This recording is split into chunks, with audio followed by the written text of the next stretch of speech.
E aí, torcedor do Verdão, beleza? Mais um vídeo aqui no canal JP Palmeiras para trazer as últimas informações.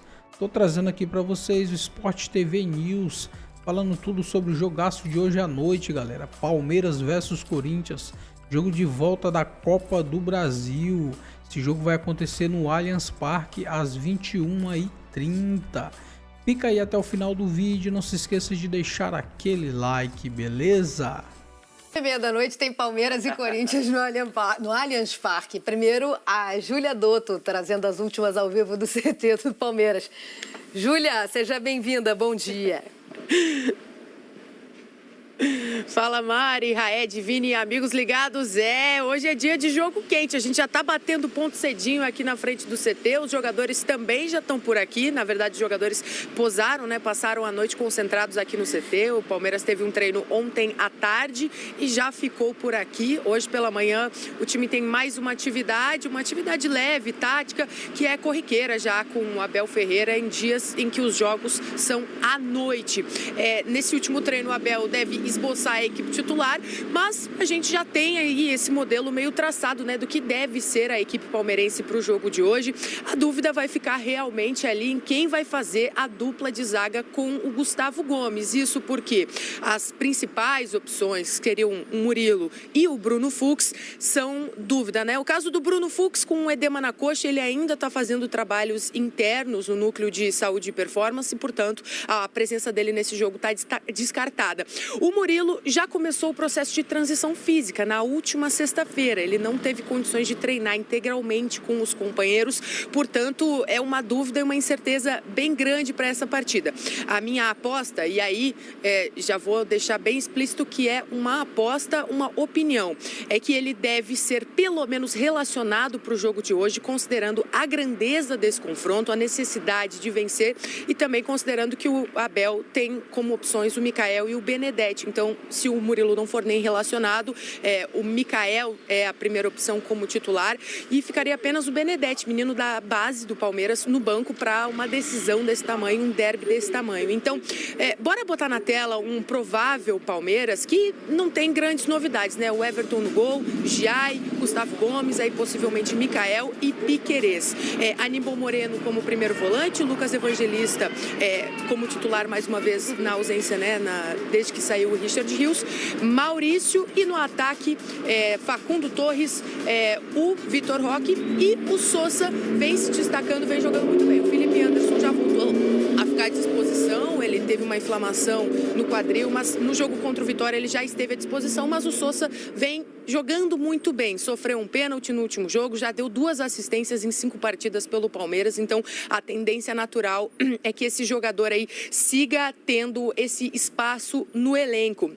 E, amigos, vale destacar também, não necessariamente para o derby de hoje, mas uma novidade no Palmeiras, que o Palmeiras contratou o lateral Kelvin, lateral direito de 24 anos, que estava no CSKA da Rússia, assinou contrato até 2030. O Palmeiras concordou em pagar 5 milhões de euros fixos por 100% dos direitos econômicos desse jogador. Ele ainda não está à disposição para o jogo de hoje, mas ontem à tarde já fez uma atividade, um primeiro momento com os companheiros, não participou do treino inteiro, mas é um reforço que o Palmeiras terá para essa temporada. Agora, voltando para o jogo de hoje, para arredondar, a gente percebe algumas mudanças na concentração do Palmeiras. Isso, por exemplo, a gente está aqui em frente ao CT, normalmente os torcedores ficam por aqui, aguardando a saída dos jogadores para tentar um autógrafo, tentar uma foto com os atletas. E desde o derby da semana passada, a diretoria palmeirense está orientando os jogadores que não é para parar e também os seguranças aqui da frente da academia de futebol,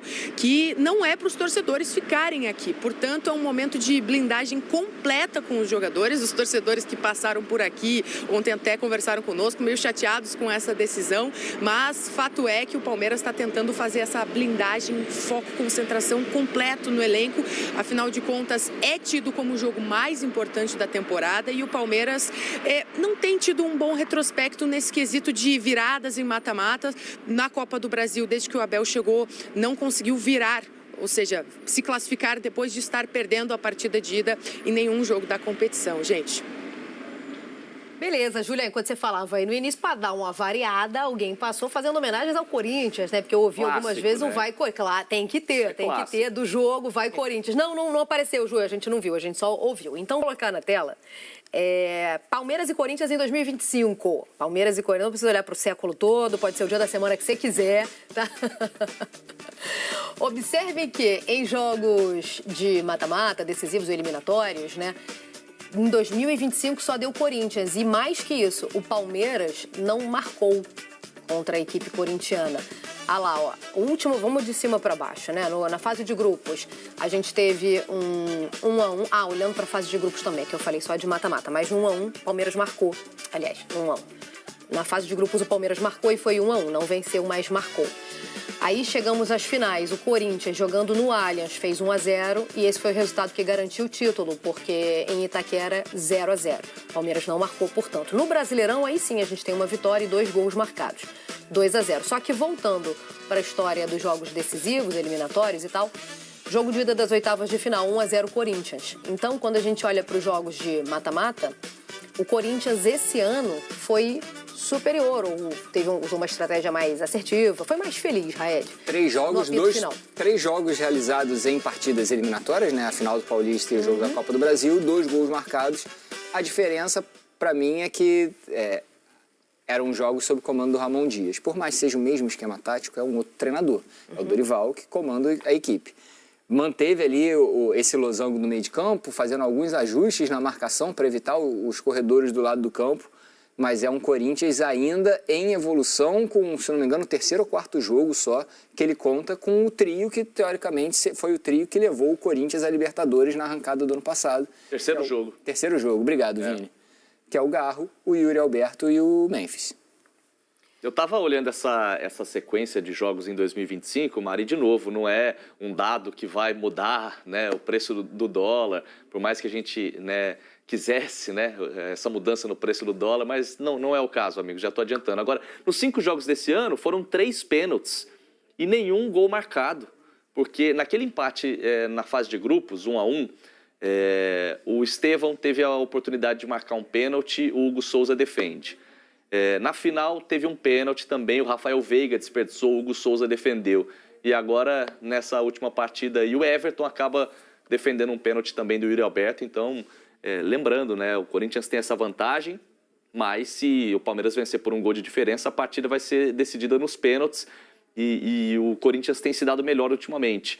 Nos últimos 6 derbys, o Corinthians perdeu só um. Em mata-matas, na história, o Palmeiras tem um retrospecto melhor, mas recentemente a gente percebe que quem tem entrado com mais gana nesse derby é o Corinthians, né? E até por isso teve cobrança ontem da torcida, né? Que levou foto do Abel, foto dos jogadores, entregou uma cestinha ali com um kit de doces. Porque eu vi isso, inclusive uma cestinha muito boa, hein? Opa, eu queria. Se quiser mandar aqui pra casa, pode mandar. A gente, na verdade, como foram 3 torcedores os responsáveis por essa homenagem aí, a gente não deu tanta atenção, porque nem configura um protesto de torcida, né? Que quando a gente fala torcida, a gente não está falando da sua totalidade. Mas 3 também é brincadeira. Mas o 6º foi bom, eu gostei. Foi uma bela cesta de café da manhã, mas eu não entendi. Por que era tudo doce? Eu não entendi. Qual que era a mensagem? Na verdade, a mensagem eu acho que ficou até mais clara. É difícil de você identificar o motivo do protesto só pela cesta, né? E aí, agora há pouco, o Paulo Serdã, que é um dos líderes históricos da principal torcida organizada do Palmeiras, ele postou que hoje em dia não se pode mais conversar com jogadores, não pode mais fazer pressão, que hoje em dia está tudo assim... Sabe aquele pote de avelã, né? Todo mundo gosta? Não é raiz, é o contrário. Que não é raiz. Tudo que não é raiz hoje é esse pote de avelã, né? Por isso esse pote dizendo aí que como já não pode mais cobrar, como já não pode mais conversar, né? E aí tem uma frase ali que é assim, vocês querem mais o quê? Alguma coisa assim, né? Vocês precisam de mais o quê? Como quem diz, vocês têm tudo do bom e do melhor e não conseguem vencer o derby. Acho que foi mais ou menos um pouco nessa linha. Foi um protesto um pouco diferente, porque quando você precisa decifrar o protesto, ele já é diferente, né? Mas tem um enigma, tem um enigma. Acho que a faixa ficou mais fácil, né? Tava escrito ali, cabeça melhor quente, ganhar um faca docinho. nos dentes, né? Então... Ô, Vini, é melhor ganhar um docinho do que ganhar chuva de pipoca, né? Tem isso. Mas tinha pipoca dentro do tinha negócio também. pipoca Não também. fizeram a chuva, mas tinha pipoca. Aí foi uma cesta, uma bela cesta. Investiram nesse protesto. Agora, Bom, o tá bom, então o que interessante interessa? da informação do Vini é que ele disse que se por algum acaso a partida for para pênaltis, não haverá vencedor. Mas também é uma verdade. Ah, venceu? Não venceu. Não. Se a partida Avançou nos Não, pênaltis. se a partida for para pênaltis, não vai ter definição de quem avança de fase. Porque ninguém faz gol de pênalti. Ah, tá. E assim, nesse caso aí vai, porque para ir para pênalti, a gente tem que ter um placar de 1 gol de diferença. Não, sim. Se for Mas pra eu pê- entendi, se for pra ninguém pênalti, faz- vai ter que ser o Isso. árbitro da partida jogar a moedinha pra cima pra decidir quem passa, porque Que nem ninguém tá aquela vez o convertendo os Boca, pênaltis. lembra aquela vez o Boca, sei lá, 20 e tantos pênaltis, lembra disso? Teve alguns anos aí. Quero falar do Abel em mata-mata. Vamos lembrar aqui o retrospecto do Abel em mata-mata. Então a gente vai voltar um pouquinho, falando de Campeonato Paulista e tal, olha lá. Em 2022, foi contra o São Paulo, né? 2023 contra o Água Santa, 24 contra o Santos, beleza. Em 2022, ele também é eliminado nas oitavas de final da Copa do Brasil e é eliminado pelo próprio São Paulo. Também é eliminado na semifinal da São Paulo do Dorival. do Dorival, que Sim, foi sim, campeão sim. da Copa do Brasil, inclusive, Sim, né? exato. Ele foi o campeão, Foi eliminado na semifinal da Libertadores do mesmo ano pelo Atlético Paranaense, nas quartas de final da Copa do Brasil de 23 pelo São Paulo, nas oitavas da Copa do Brasil de 24 pelo Flamengo, que foi campeão, mas aí já com o Felipe Luiz, né? Foi eliminado nas oitavas de final da Libertadores de 24 pelo Botafogo, que foi o campeão. E na final do Paulistão, perdeu para o Corinthians, né? Então, esse é o retrospecto do Abel quando a gente olha para mata-mata. Quer dizer que o Abel não... Olha lá. Em 3 oportunidades ele foi feliz, em 6 não, porém... É bicampeão, por exemplo, da Libertadores. Uma mas competição que assim, é decidida em mata-mata. Assim, por exemplo, até ele cair na semifinal da Libertadores de 2022, ele ganhou 2 partidas de oitavas e de quartas. Exato. Então ele passou. Até ele cair nas quartas da Copa do Brasil de 23, ele passou pelas oitavas. Então, a gente fica só se atendo a ou título ou eliminação. Isso. É porque o torcedor... Eu acho que o que joga Diga lá. joga contra nesse retrospecto aí é assim, muito se fala do Palmeiras é o time da virada e de fato o Palmeiras consegue viradas importantes ou conseguiu viradas importantes nos últimos anos, algumas que não terminam com o título no apito final, mas que são importantes para uma conquista. A principal delas é aquele 4-3 contra o Botafogo, né?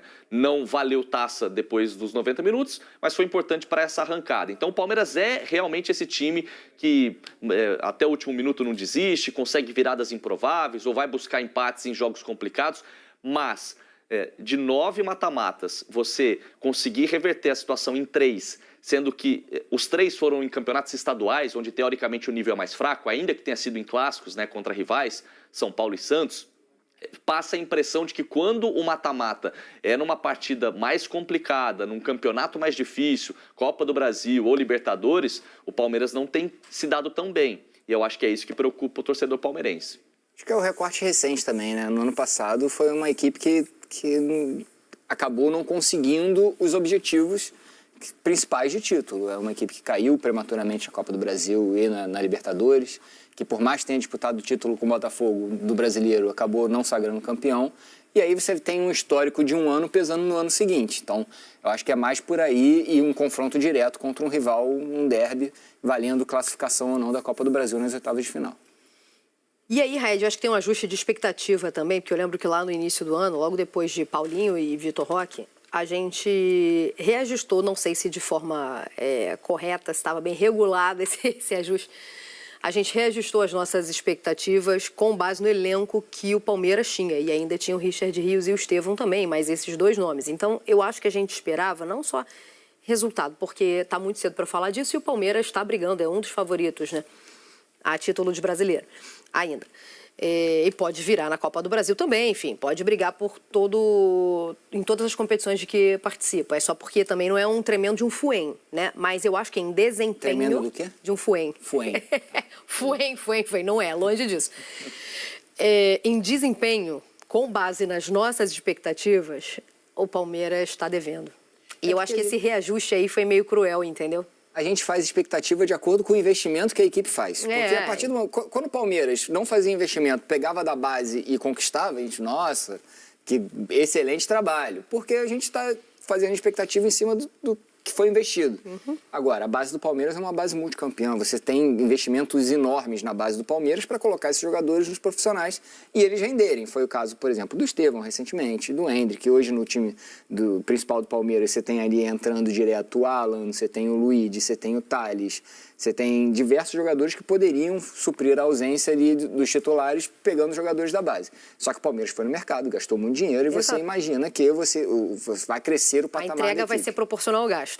Só que nem sempre no futebol é isso, né? O futebol é aquela equação de 2 e 2, às vezes não dá 4. Pois é, eu acho que passou um pouco por isso, sabe, Vini? Então, às vezes, eu repenso se as críticas que eu mesma faço, elas são sobre o Palmeiras ou sobre o que eu imaginei para essa altura do campeonato em desempenho, entendeu? Isso não tem nada a ver com o resultado, porque, de novo, o Palmeiras pode avançar na Copa do Brasil, o Palmeiras pode ser campeão brasileiro, o Palmeiras está brigando por tudo, está muito vivo. É que eu esperava mais brilho de apresentação, entendeu? Eu acho que todo mundo esperava. Eu acho que tem duas coisas aí. Primeiro, pelos jogadores que o Abel tem hoje à disposição, o Palmeiras deveria estar jogando mais. Esse é um ponto. Eu acho que o Palmeiras joga menos do que deveria pelos atletas que tem à disposição. A outra coisa é em relação à análise e avaliação do elenco. A gente falou e repetiu 1 milhão de vezes aqui na virada do ano. Esse é o melhor elenco da era Abel. E parecia mesmo. A questão é que você chega no meio do ano e aí você já não tem mais 3 jogadores que eram pintados ali como atletas cruciais e pilares do time. Estevão, Richard Rios, Paulinho. E aí, com lesões, você fica com um cobertor muito curto. A zaga hoje, por exemplo, não tem Murilo, não tem o Bruno Fux. O Naves, que era uma opção, foi negociado, foi emprestado para Portugal. Quem vai jogar é o Mikael. Mikael e Gustavo Gomes jogaram juntos 5 vezes. São 5 vitórias. É verdade, os dois não perderam juntos. Mas o Mikael, que chegou com enorme expectativa e até deu uma boa impressão nos primeiros jogos, caiu muito de rendimento quando foi acionado nas últimas partidas. Eu acho que hoje é a grande preocupação do torcedor o fato do Murilo não estar jogando e do Bruno Fux, que vinha bem, também ficar fora da partida. Perfeito, Vini. A informação, hein? A última quarta-feira de vitória do Palmeiras foi no dia 7 ímpar. 7 de junho de 2000, 3-2. Pênalti defendido por Marcos contra Marcelinho. Duvido vocês acertarem quem mandou. Começa com P e termina com VC. O Fluminense pega o Inter hoje, hein? O Bruno Cortes bateu um papo com um dos destaques do jogo de ida. Então é isso, torcedor do Verdão. Valeu por chegar até aqui no final do vídeo. Não se esqueça de deixar aquele like, beleza? Se você ainda não for inscrito aqui no canal, já se inscreva. Ative o sininho de notificação para não perder nada que eu posto aqui no canal. Falou e até mais!